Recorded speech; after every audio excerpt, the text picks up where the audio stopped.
Ladies and gentlemen, boys and girls, children of all ages, welcome to another episode of the most offensive podcast ever. I'm Slimmy V, and today I am going to be talking about a feel-good story. It's a Samaritan who happens to be white, ends up saving a 21-year-old black man. Okay?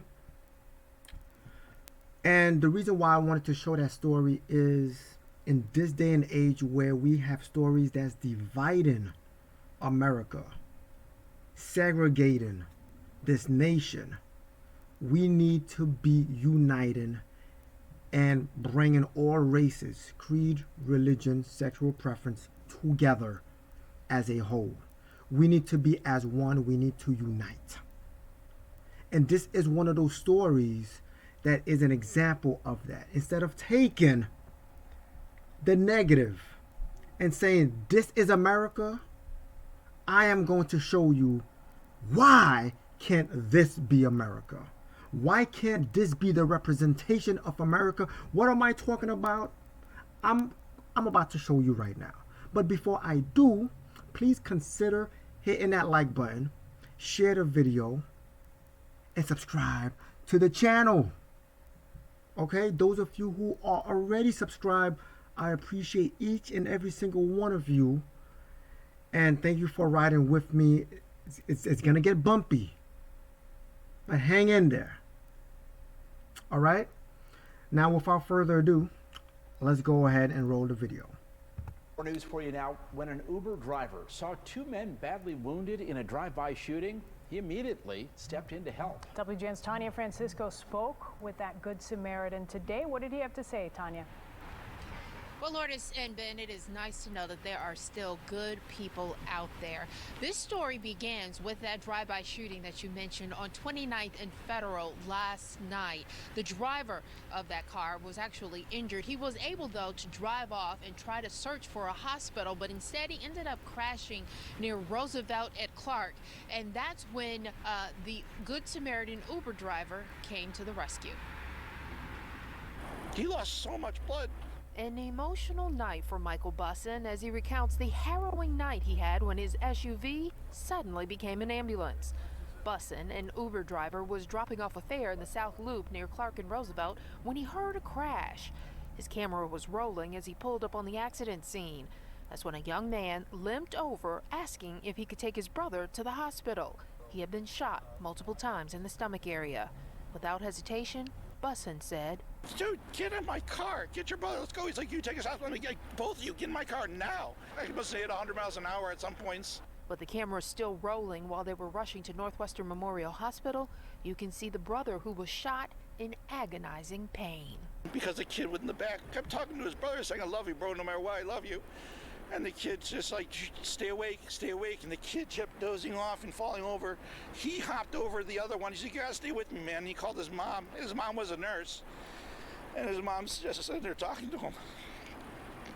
He's like, you gotta do something to stop that blood, baby. You gotta do something. And he's like, use your shirt. He pulled off his shirt and pushed up against it. And the kid's like, ah, he's like, painful. The following day, the Chicago Uber driver who helped save a man's life was awarded today for his efforts. Michael Bussin rushed two brothers to the hospital after one of them had been shot. He found them while driving near 29th and Federal after they crashed trying to get to the hospital. That man's now on a ventilator. He lost a lot of blood inside of that vehicle, so Uber deemed the vehicle a total loss and a biohazard risk.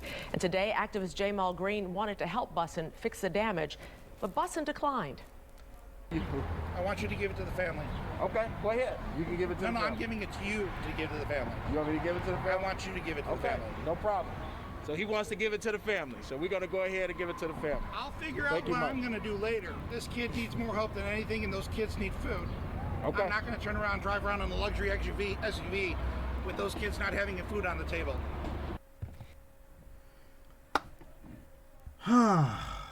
My goodness. Let me leave it right there. Let me throw my 2 cents in. This happened in Chicago. Chicago, aka also known as Chirac. They got caught.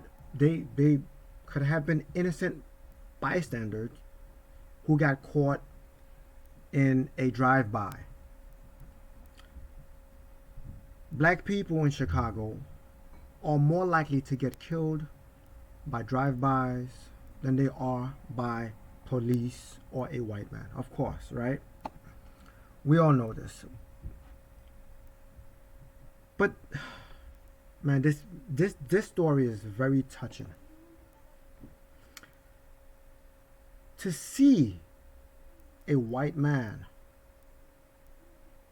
okay, using his vehicle, okay, that may be his livelihood, that may be his breadwinner, that's something that he used to pay the bills, put food on his table, clothes on his family's back.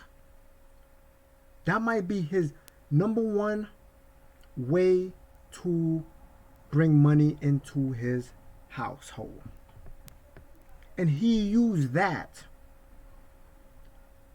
to take this 21-year-old who was bleeding out, put him in the car without hesitation. This is something I wanted to celebrate. Why do I want to celebrate this? Because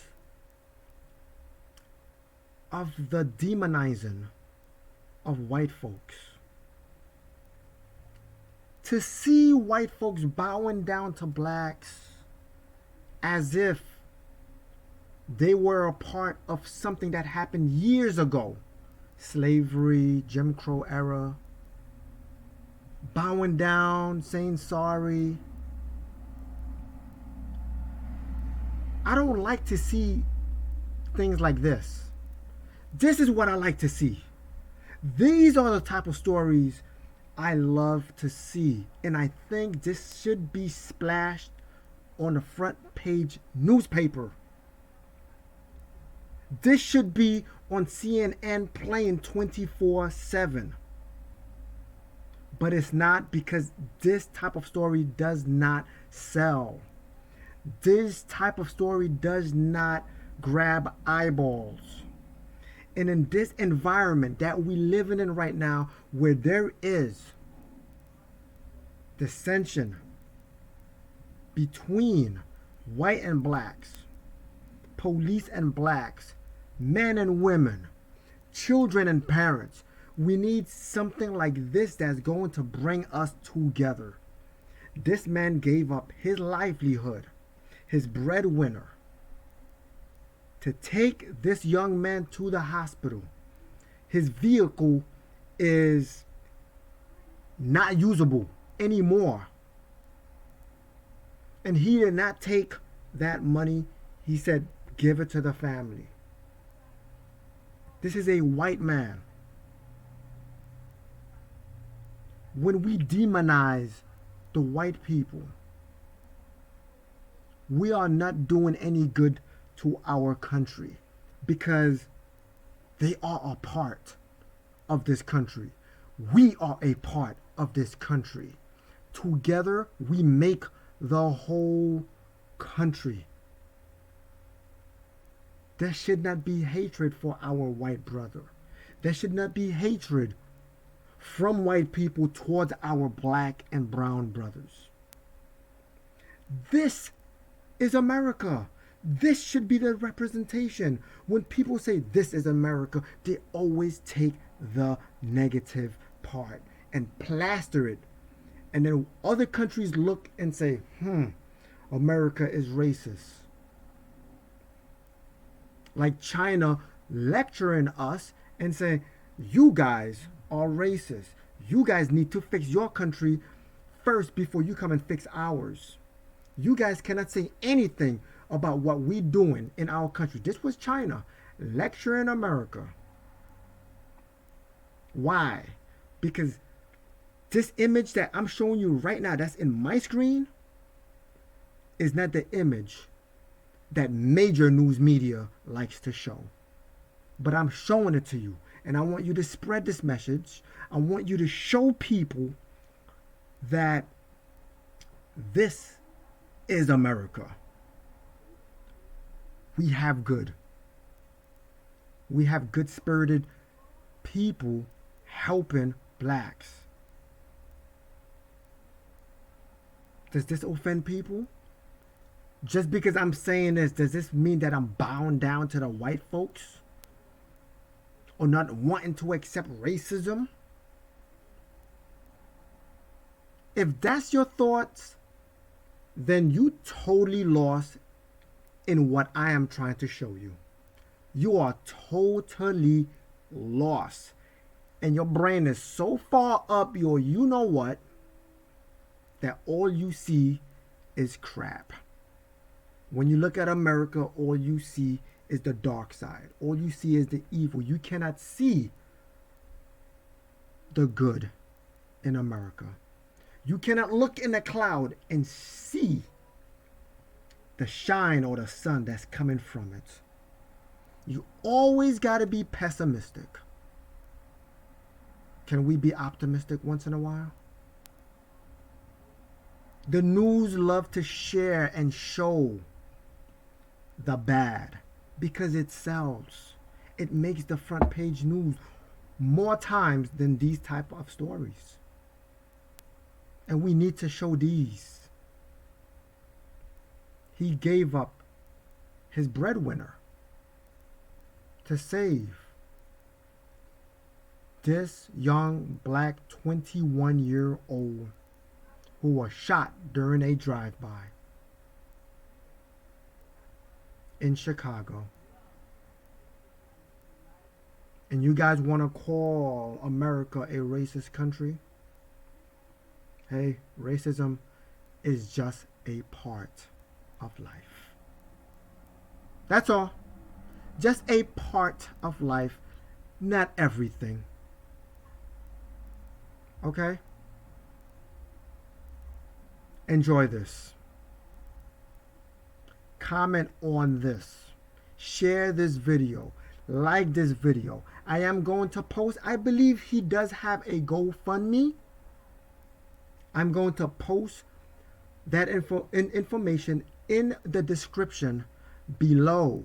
If you feel it in your heart to donate to him in the GoFundMe, do so. Do so. Let him get his vehicle back so he can get back to work. It's all we know how to do in this day and age. Work hard. Like always, if you're not offended, you're not listening. I'm Slimmy V, and this is the most offensive podcast ever. God bless, stress less, and let Yahweh do the rest. I'm out. Peace.